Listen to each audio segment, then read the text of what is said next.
ദേശീയ തലത്തിലെ തിരഞ്ഞെടുപ്പായിട്ടാണ് ജനങ്ങൾ ഇതിനെ കാണുന്നത്.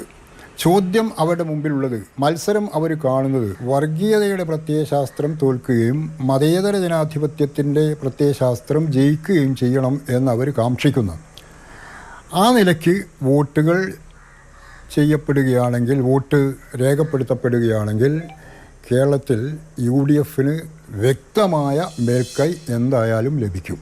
അപ്പോൾ LDFന് കിട്ടാവുന്ന സീറ്റുകൾ എന്ന് വിചാരിക്കാവുന്നത് ഒന്ന് കണ്ണൂർ, മറ്റൊന്ന് വടകര, മൂന്നാമതൊന്ന് പാലക്കാട്.